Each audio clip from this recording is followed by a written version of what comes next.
ना ही है आटे गूँथने का झंझट, ना ही बेलने का झंझट। फटाफट से बन के रेडी हो जाएगी ये ब्रेकफास्ट की रेसिपी, जो कि बहुत ही टेस्टी लगती है। अंडे की ये रेसिपी आप एक बार खा लोगे ना तो इसके फैन हो जाओगे। अंडा जब घर में होता है तो सुबह के ब्रेकफास्ट की टेंशन खत्म हो जाती है, और ये रेसिपी तो बहुत ही टेस्टी होती है खाने में, और टेस्टी के साथ ईजी भी होती है बनाने में। फटाफट से बन जाती है। तो चलिए फटाफट से इसे बना के रेडी करते हैं। तो इसके लिए हमें सबसे पहले चाहिए होगा अंडा। तो मैंने यहाँ पे 3 अंडे ले लिए हैं। अभी हम इसे एक बोल में फोड़ लेंगे।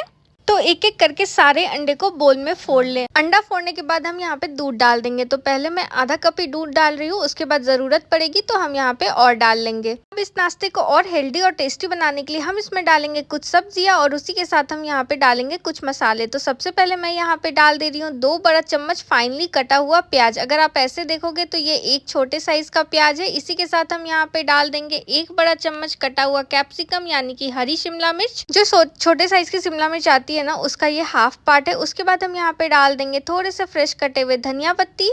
एक छोटे साइज की हरी मिर्च को यहाँ पे काट के डाल देंगे। इसी के साथ हम यहाँ पे डाल देंगे आधी छोटी चम्मच काली मिर्च का पाउडर, टेस्ट के अकॉर्डिंग नमक, आधी छोटी चम्मच चिली फ्लेक्स, और इसी के साथ हम यहाँ पे डाल देंगे 1/3 छोटी चम्मच चाट मसाला। अब सभी चीजों को बिल्कुल अच्छे से मिक्स कर लेना है। अंडा और दूध यहाँ पे हमारा बिल्कुल अच्छे से मिक्स है। तो अब हम इसमें डाल देंगे मैदा। तो मैं यहाँ पे मैदा का यूज कर रही हूँ, आप चाहो तो गेहूं के आटे का भी यूज कर सकते हो। तो मैंने यहाँ पे 1 कप के आसपास मैदा डाल दिया है। अभी हम इसे बिल्कुल अच्छे से मिक्स कर लेंगे। अब आप देख सकते हो कि यहाँ पे जो हमारा बैटर रेडी हुआ है ना, वो बहुत ही ज्यादा गाढ़ा है, और हम जैसा चीला बनाते हैं ना, हमें वैसा बैटर यहाँ पे चाहिए। तो अब हम इसमें डाल देंगे दूध।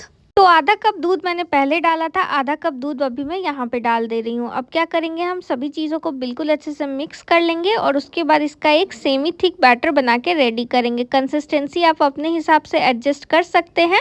चलिए बैटर हमारा यहाँ पे बिल्कुल रेडी है। तो अब हम चलते हैं अपने डिलीशियस एग पराठा बनाने के प्रोसेस में। तो यहाँ पे मैंने एक पैन ले लिया है, इसके ऊपर हम डाल देंगे कुकिंग ऑयल। तो मैं यहाँ पे 1 छोटी चम्मच कुकिंग ऑयल डाल रही हूँ। यहाँ पे आप मस्टर्ड ऑयल का यूज ना करें, किसी भी वेजिटेबल ऑयल या फिर रिफाइंड ऑयल का यूज करें। अब ऑयल को हमें पूरे पैन पे बिल्कुल अच्छे से फैला लेना है। मैंने पैन का यूज़ किया है ताकि एक अच्छा सा गोल शेप आ जाए। आप चाहो तो तवे का भी यूज़ कर सकते हो। हमारा अभी यहाँ पे ऑयल बिल्कुल अच्छे से गर्म हो चुका है। तो अब हम क्या करेंगे कि बैटर को इवनली स्प्रेड कर देंगे पैन में। तेल हमारा मीडियम गर्म होना चाहिए। उसके बाद हमें फ्लेम को बिल्कुल लो कर देना है, और लो फ्लेम पे अपने पराठे को दोनों साइड से कुक करके रेडी करना है। तो अभी मैंने यहाँ पे बैटर को बिल्कुल अच्छे से फैला दिया है। आप देख सकते हो कि बीच में गैप है, तो हमें थोड़ा सा बैटर और लेना है और उस गैप को बिल्कुल अच्छे से फिल कर देना है। फ्लेम को लो ही रखना है। और अभी हम क्या करेंगे कि इसे कवर करके अच्छे से एक साइड से 1.5 से 2 मिनट के लिए पकने देंगे, और उसके बाद ही फ्लिप करें, उससे पहले ना करें।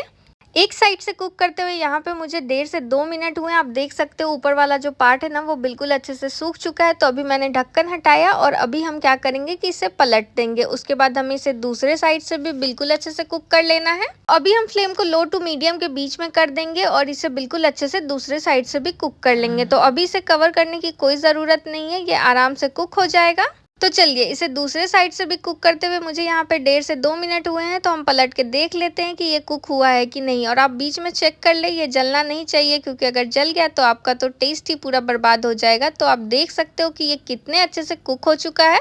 तो हमें बस इसे दोनों साइड से बिल्कुल अच्छे से कुक कर लेना है। तो अभी मैंने इसे पलट दिया, और उस साइड से भी आधे सेकंड के लिए और कुक कर ले रही हूँ। आधे सेकंड नहीं, सॉरी, आधे मिनट यानी 30 सेकंड्स के लिए। अब आप देख सकते हो कि ये दोनों साइड से बिल्कुल अच्छे से कुक है। तो अभी हम क्या करेंगे कि इसे वापस से फोल्ड करके निकाल लेंगे। आप चाहो तो इसे ऐसे भी निकाल सकते हो, गोल शेप में भी, या फिर सेमी सर्किल के भी शेप में। मैंने यहाँ पे ट्रायंगल बना लिया है। बाकी के सारे एग पराठे को हम इसी तरीके से कुक कर लेंगे। तो चलिए यहाँ पे हमारा एग पराठा रेडी है, बाकी को भी ऐसे ही कुक कर लेते हैं। यहाँ पे मैंने सारे एग पराठे को सेम प्रोसेस से कुक कर लिया है। तो चलिए अब हम इसे सर्व कर लेते हैं। तो या तो इसे आप चटनी के साथ खाएं, वैसे ये केचप के साथ ही बहुत ही ज्यादा टेस्टी लगती है। तो मैंने यहाँ पे बस इसे केचप के साथ सर्व किया है, और इसके साथ चाय सर्व किया है, क्योंकि सुबह का टाइम है तो चाय तो चाहिए ही होगा। बहुत ही टेस्टी, बहुत ही यमी बनकर रेडी होती है। आप एक बार ट्राई ज़रूर करना। आई होप कि आपको ये रेसिपी अच्छी लगी हो। अगर आपको ये रेसिपी अच्छी लगी हो तो मेरे चैनल को सब्सक्राइब करें, मेरे वीडियो को लाइक कर दे, बेल आइकन पे भी क्लिक कर दे, ताकि जब भी मैं कोई न्यू वीडियो डालूँ तो आपके पास नोटिफिकेशन चला जाए। आप मुझे फेसबुक और इंस्टा पे भी फॉलो कर सकते हैं। मिलेंगे फिर एक किसी तरह की ईजी, न्यू और मज़ेदार रेसिपी के साथ। तब तक के लिए tata bye bye, take care.